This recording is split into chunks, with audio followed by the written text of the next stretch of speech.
Unique. Powers Series Book 2. Written by Starr Z. Davies.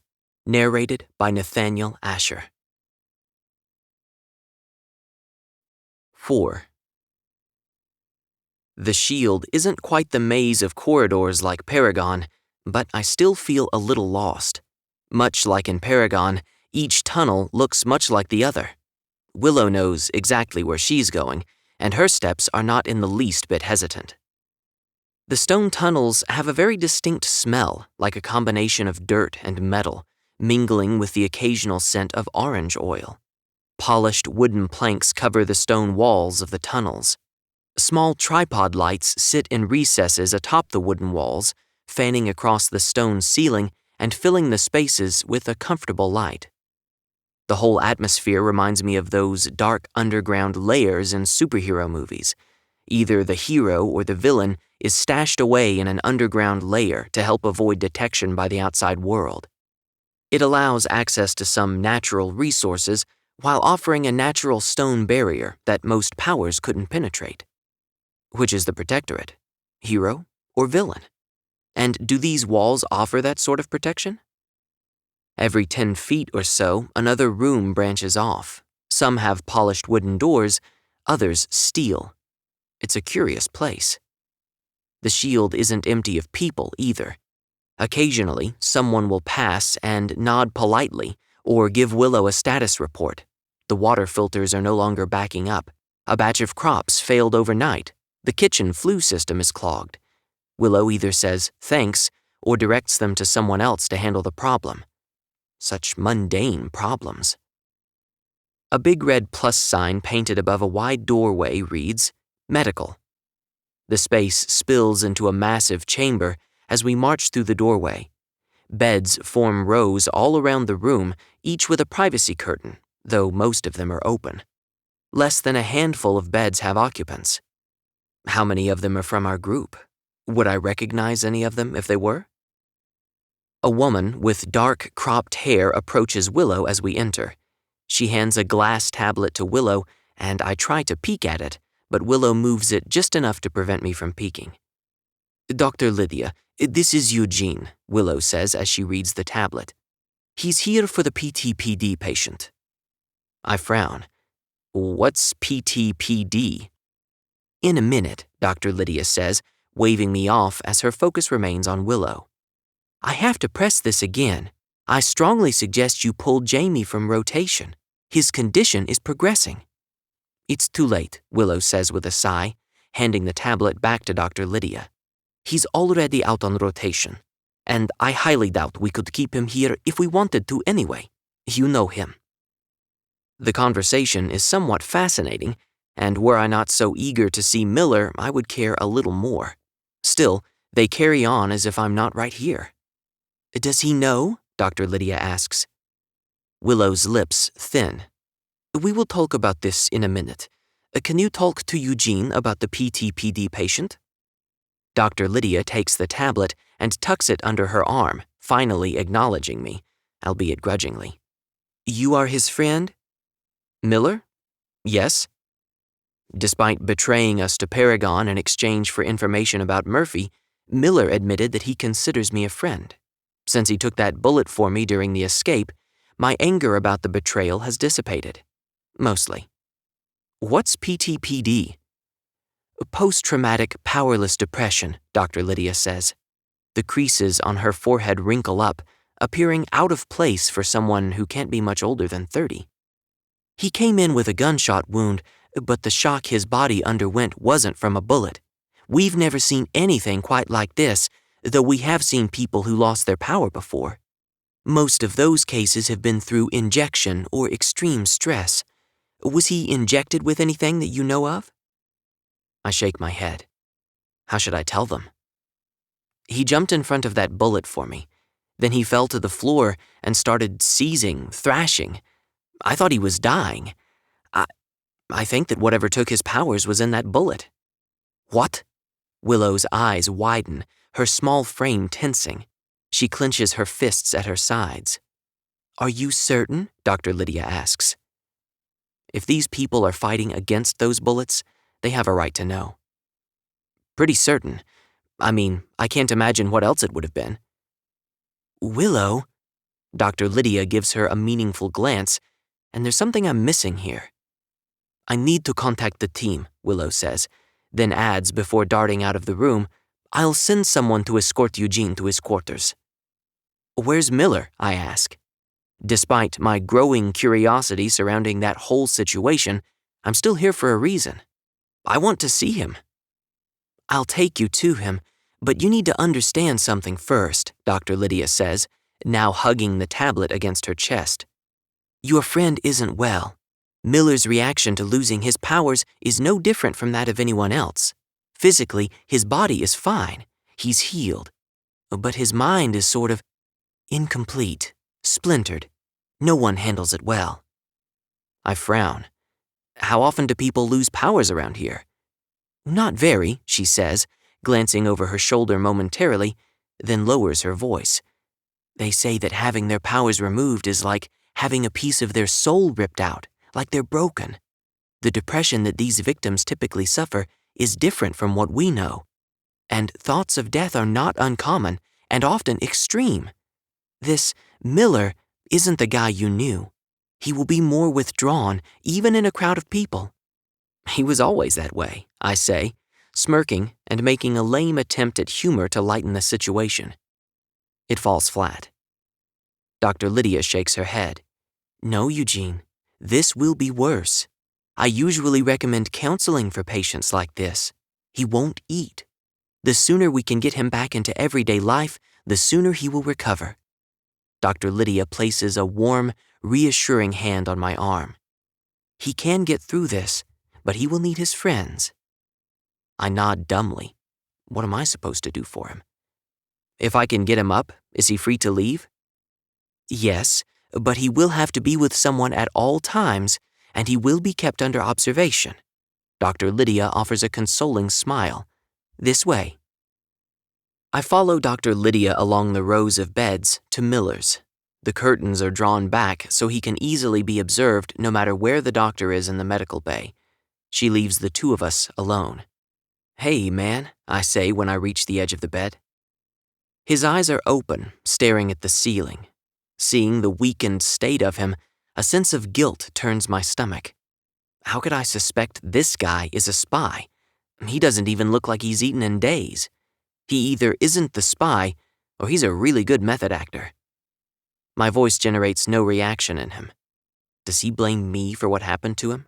Is he angry? I lick my dry lips and sit on the edge of his bed, careful of the IV going into his arm. Miller? What can I possibly say? What do I hope to gain here? The bandage over the healed wound in his shoulder makes my throat tighten. I heard what happened. The whole situation puts me at a loss for words.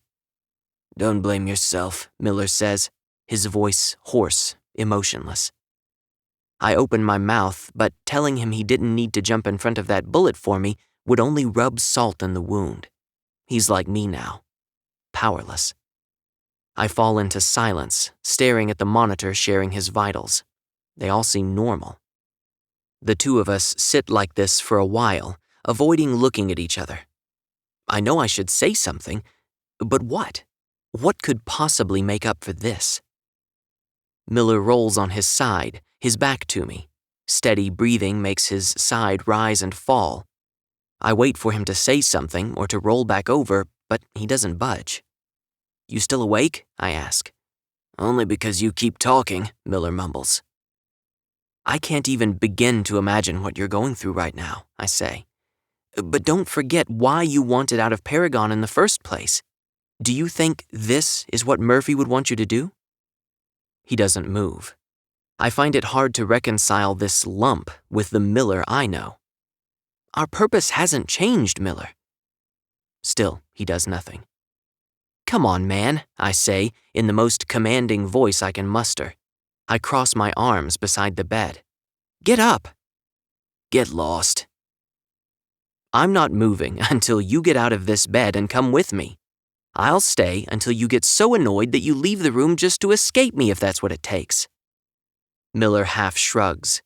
I have no idea who this guy is. Miller is stubborn and strong and blunt to the point it's often painful. He isn't the guy that lies around in bed feeling sorry for himself. You still have it? I ask. Yeah. Good. I noticeably relax. We still have an ace in the hole. Miller flops his arm out toward me, staring in the other direction. Take it. I push his arm back over his body again. Not now. Not here. Maybe having it with him will give Miller a reason to stick around and not consider death too seriously, as Dr. Lydia warned. Miller doesn't respond. He just lays with his back to me. What do I do, drag him out of the bed? Miller, talk to me, please. His breathing is shaky as he rolls on his back. Still, he refuses to look me in the eye. I can almost hear him swallow the lump in his throat. Losing my powers. It's the most painful thing I've ever experienced. I have no idea what losing a power is like. I never had one to lose. But the misery in Miller is clear. I hate seeing my friends suffer. I hate seeing anyone suffer. Everything inside of me is in a vice grip. How could Paragon do this to anyone? I feel like I might be sick. My blood heats up just thinking about it. It hurt worse than all the tests. Worse than losing Murph. I wanted to die. Miller's voice quivers. My insides were on fire, and something inside of me was trying to rip out. Anger boils hot inside of me, like a volcano ready to erupt, one prepared to burn Paragon to the ground. Miller licks his dry lips, his voice strained so tight I can hear him fighting off tears as he continues. The last thing I remember is the pain. Then I woke up here. To my surprise, Miller breaks down and starts crying, smothering the grief by pressing his hands to his face. Seeing someone so tough break down like this makes my stomach twist and only adds fuel to the inferno burning in my veins. I do the only thing I can think to do. I lay a gentle but firm grip on his nearest shoulder and just hold it there as he struggles to collect himself. Dr. Lydia is right. Miller needs counseling. I rub my free hand over my mess of hair like the action can shake answers free. The reality of this entire situation presses down on my shoulders. I have the drive with the encrypted video files, but even if I could get them unlocked, what would I do with them against Paragon, especially if Paragon is in the Directorate's pocket, or the other way around? I can't broadcast it because the Directorate has control of the media. I'm well aware of this because Bianca's dad is in charge of the network. Miller is staring at me now, his tears quickly coming to heal. Is he looking for an explanation? No, Miller wouldn't just assume I know anything more than he does. He's waiting for me to say or do something clever. I'm sorry. It's the best I can offer. If I knew how to reverse what they did to you, I would. He nods. Miller knows me well enough to realize that it's true. Look, I pull my hand away from his shoulder. I won't pretend to understand what you're going through, but this, I wave a hand from his head to his feet. This isn't you. The Miller I know wouldn't be able to stay still for this long. You wanted to bring all of Paragon down, but you can't do that from a bed. You wanted to find Murphy. He's alive out there somewhere, Miller. You said so yourself. You lost your powers, but you can still find him. We can find him. I hold out a hand. Time to get up. Miller stares at my hand for so long, I'm afraid he will refuse. But then he grasps my hand feebly. He still seems reluctant, but at least he's sitting up now. I pull him to his feet, but he's been bedridden for so long, his face pales from the sudden movement. He stumbles a step to the side, catching himself on the edge of the bed, and I jump forward to help steady him. Miller pulls the IV out of his arm and drops it on the bed. I slide his arm over my shoulder and help him toward the exit. Miller isn't out of the woods yet, but at least he's up. That's a start. Dr. Lydia meets my gaze as we pass her at a bed, and she nods. Dr. Cass will suffer for everything she's done. I don't know how yet, but I will stop her. 5. Miller and I step into the hallway and nearly collide with a girl our age I definitely don't recognize. Sho stops at her side, and a smile splits his round face. "Man, am I relieved to see you," Sho says. "I tried locating you a couple times, but didn't have much luck. Worried me a little, if I'm being honest. But Lily reassured me that you were fine." He doesn't need to explain for me to understand what he means by locate. Sho can use his echolocation to find people who are close to him. He did it in the first survival test at Paragon. "Lily?" I ask. "Sorry." Sho nudges almost playfully at the girl beside him. "This is Lily. She's been here for a couple months now." Lily's smile splits her round, alabaster face, making the corners of her eyes scrunch up. She holds out her hand. "I've heard quite a bit about you from Sho. It's great to finally meet the man behind the legend." I scoff. Legend? Clearly he's been telling lies. Lily's pretty, in a simple way. Her dark eyes have the same almond shape as Sho's, and her black hair is thin, straight, and shiny. "Maybe," she teases. I shake her hand, and the moment our hands touch, her eyes adopt a half-glazed look. Suddenly, she jerks her hand out of mine and wipes it against her shirt. What just happened? It reminds me a little of when Michael first touched me at Paragon, and it nearly sent him into shock. But now Michael is gone. Forrest took him away, and I can only assume Michael was injected with an experimental serum. More than likely, he didn't survive. "Sorry," she mutters, wiping tears from her eyes before they have a chance to fall. "Willow asked me to see you to your quarters." "And I couldn't resist tagging along," Sho adds. Miller grumbles something I can't quite decipher. Lily leads the way through the shield. "Have you seen any of the others?" I ask, as Miller and I follow the two of them. "Sure. Boyd has taken a liking to the greenhouse. He spends most of his time there. Enid pops in for meals, but not much else." Sho scrubs a hand through his spiky black hair. "Leo? Well, he mostly keeps to himself." I frown. Leo and Mo were best friends since year 2 of school, but Mo died during our escape. It couldn't have been easy for Leo to deal with losing his best friend. I know it wasn't for me. Bianca and Celeste's deaths weigh heavy on me. A group of children races past on their way out of the structure back into the main tunnels, laughing and squealing in delight. "There was a girl from Rosie's group," Sho adds. "She was out before me. We talked briefly, but she said something about being recruited for some top-secret mission. I haven't seen her since." "When was that?" I ask, but it isn't the question my mind is stuck on. Top-secret missions. What is the Protectorate doing? Are they using us as fodder for their purposes? Sho scratches at his week-old stubble. 2 days ago, I think." "The security process seems worse than it really is," Lily says. Her voice is just as small as she is. "I went through it. We all did." The glare I shoot at her must be something bad because she shifts a little closer to Sho. "It's really not bad here, Ugene," Sho says. I can't help but wonder. Is he the spy? Making friends with someone in the Protectorate so quickly does make him appear suspicious. "The people are nice," Sho says. "The food is better than I would have expected. And they don't make us throw ourselves into tests every day." "No, instead they lock us in cells without any contact for days," I say tersely, "and then recruit us for top-secret missions that are who knows how dangerous. It feels like a different sort of prison." "This isn't a prison." Sho waves a hand around. "You're free to go wherever you want. Our rooms don't lock us in every night. No one is out to get anyone else. You can do whatever you want, whenever you want."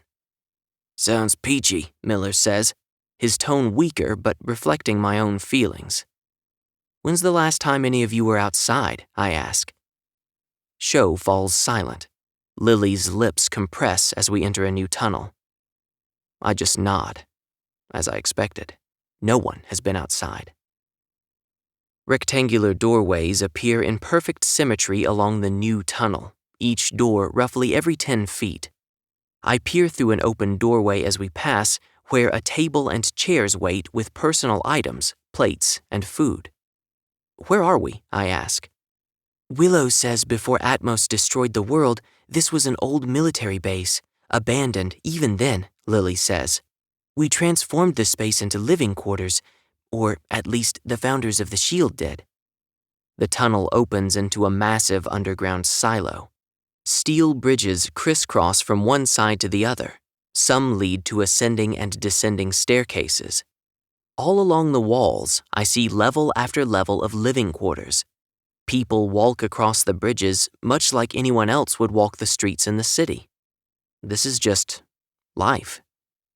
And this place is safe? I ask. I mean, I thought these old places were bursting with radioactive contamination. Lily smirks. And where did you hear that? School history lessons sanctioned by the directorate. Another lie. Just how dangerous is the world outside Elpis? Is it dangerous at all? And moreover, if a place like the Shield can exist, are there others out there as well, somewhere beyond the Deadlands in the world we all assumed was beyond repair? Lily strides along the bridge lining the outer rim of the silo as she shows me to my new living quarters. We stop outside my new door.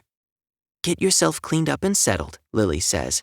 We left a map so you can find your way to the common room for food.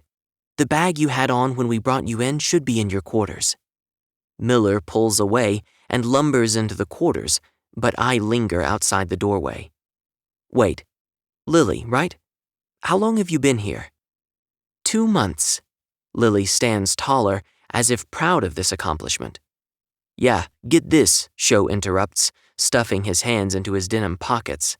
The directorate isn't putting people who can't pay the consumption tax in prison like they claim they would. Lily's parents paid her back tax, but when she started to fall behind again, the directorate sent her out of Elpis with a pack of supplies and said, good luck. My back stiffens. What? Too many people in jail for back tax, they told me, Lily says. She glances around the silo. A lot of people here were either hunted by the directorate for Paragon's new research initiative or turned out of the city altogether. It's all very hush-hush. The public has no knowledge that any of this is happening.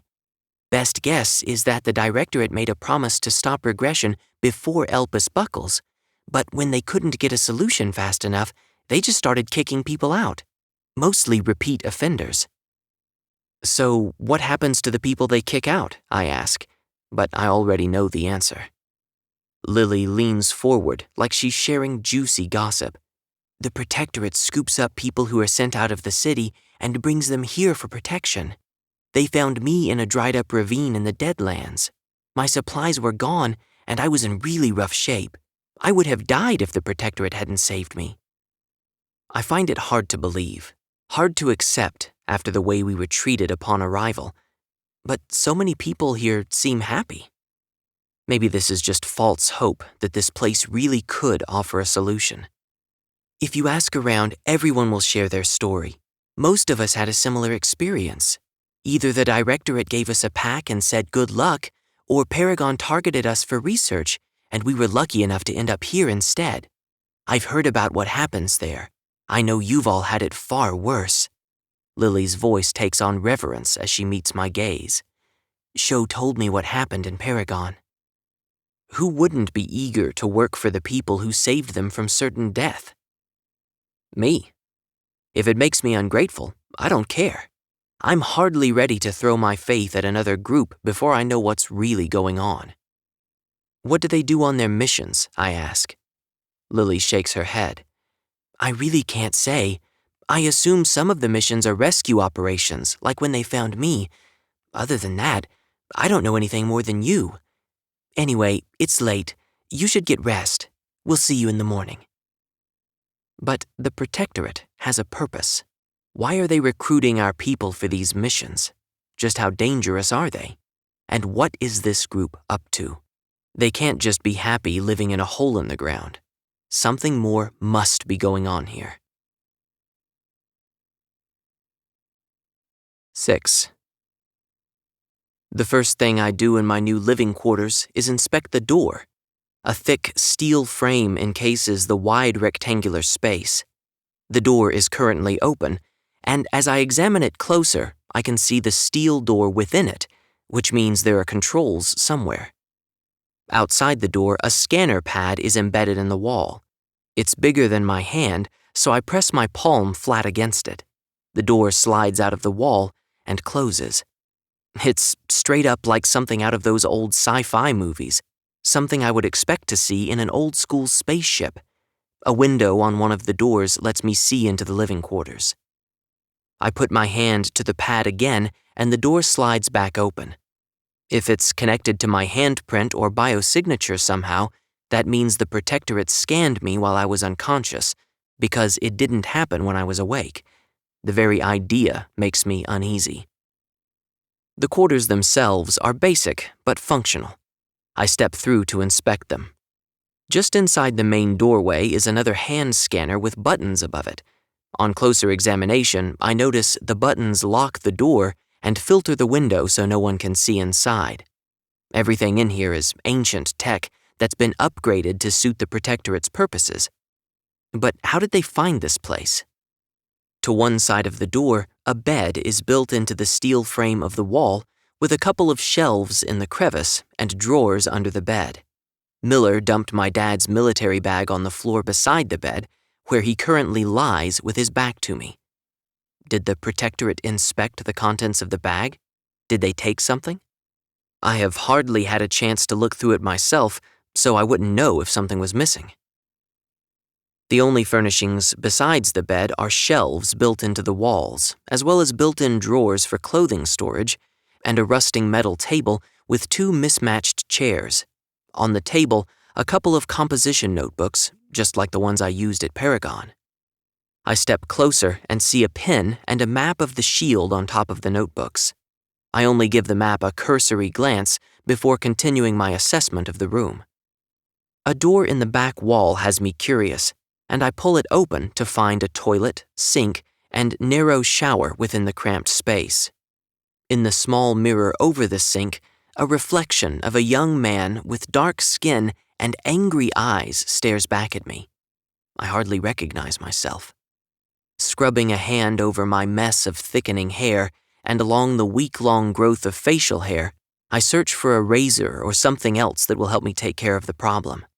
A basic shaving kit with a never-cut blade and shaving cream sits on the shelf of the medicine cabinet, hidden in the mirror. I set to work, starting with the facial hair, then moving on to my hair, using the scissors in the kit to trim the black curls on the top and the razor to smooth out the sides and back. The reflection feels more like me, but the stench of my dirty clothes and unwashed body suddenly becomes overwhelming. I peel everything off and slide into the narrow shower. Once I'm cleaned and dried, I go to the bag Mom packed me, Dad's old military bag that he used to pack when he had overnight duty on the other side of the city, and fish out clean clothes. But the bag has more than just clothes. Inside are new black running sneakers, protein bars, and a black lightweight jacket with flannel lining and a ribbed collar. My hand falls on something more solid than the clothes and other materials near the bottom of the bag, and I wrestle the contents aside to pull it out. Celeste's book, The Fabric of the Cosmos. I remember it from her backpack when she handed it over to me in the final survival test. What happened to the rest of her pack? After dressing, I sit on the bed beside Miller and press my back against the cool metal wall, opening the hardcover book. I'm not sure what I hope to get out of reading this, if anything. Maybe a chance to find some answers to our current problem. Maybe just a way to reconnect with Celeste. I miss her patient innocence so much, it makes my chest hurt. In the margins of page 54, Celeste squeezed in her small, messy handwriting. Removing a single time slice changes the outcome of those slices to follow. The pages explain the relativity of simultaneity and how two different observers don't see a single event at the same time because of perspective. I'm not sure what Celeste's comment means. I never had a brother or sister, and Celeste certainly felt like the closest thing to a sister I could ever imagine.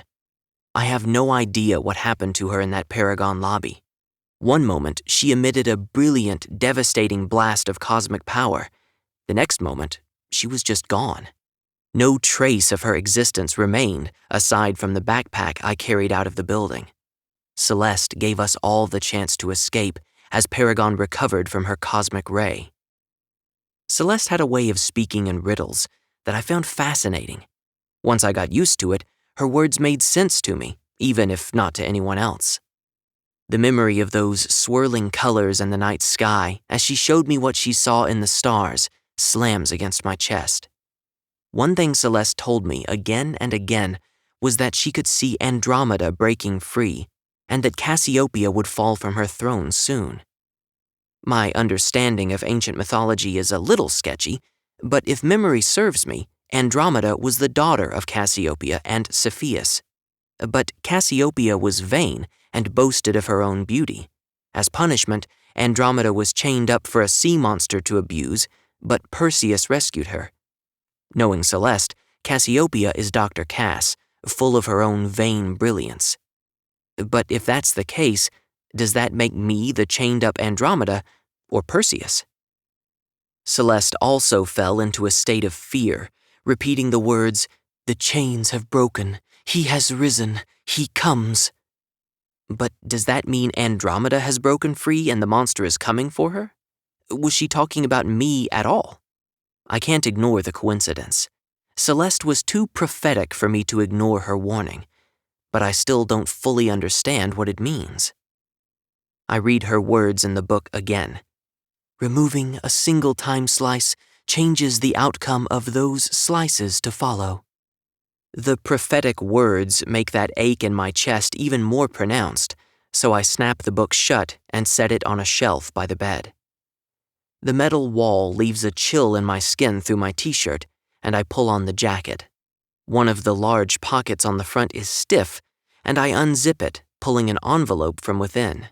My name stands out on the envelope in Dad's sharp handwriting. Tears blur my vision. Miller snores softly, then grunts and shifts. I don't have the strength to open the note right now, so I stuff the envelope back into the pocket and zip it shut. The pain of remembering both Celeste and Dad exhausts me, so I lay as best I can in the small space beside Miller in my clothes and jacket. I've wanted human contact for days. Now I've had it, and I'm still not happy. I squeeze my eyes shut and try to sleep. Despite being utterly exhausted, I can't seem to fall asleep. But much like every other night when I try to fall asleep, memories haunt me. The way Enid stuck close to me the days following our escape as we waited for Harvey to arrange safe passage. The warmth of her presence makes me crave seeing her again, in turn overwhelming me with guilt for another girl who was never mine, Bianca. Just thinking her name conjures an image of her on career day in her skirt and red shirt. The smile on her face when she moved for the woman on the tram. The way her heels accentuated her legs. The way she pulled me close and kissed me as she died. All the warmth and comfort of Enid dissolves, replaced by the weight of Bianca's dying body in my arms.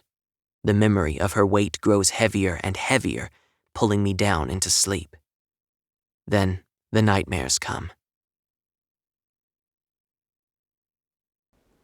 If you enjoyed this sample, click the links in the description to hear more.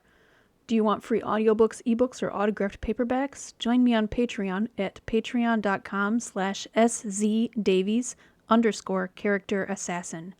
You'll gain access to my Discord server, behind-the-scenes updates, merch, and so much more.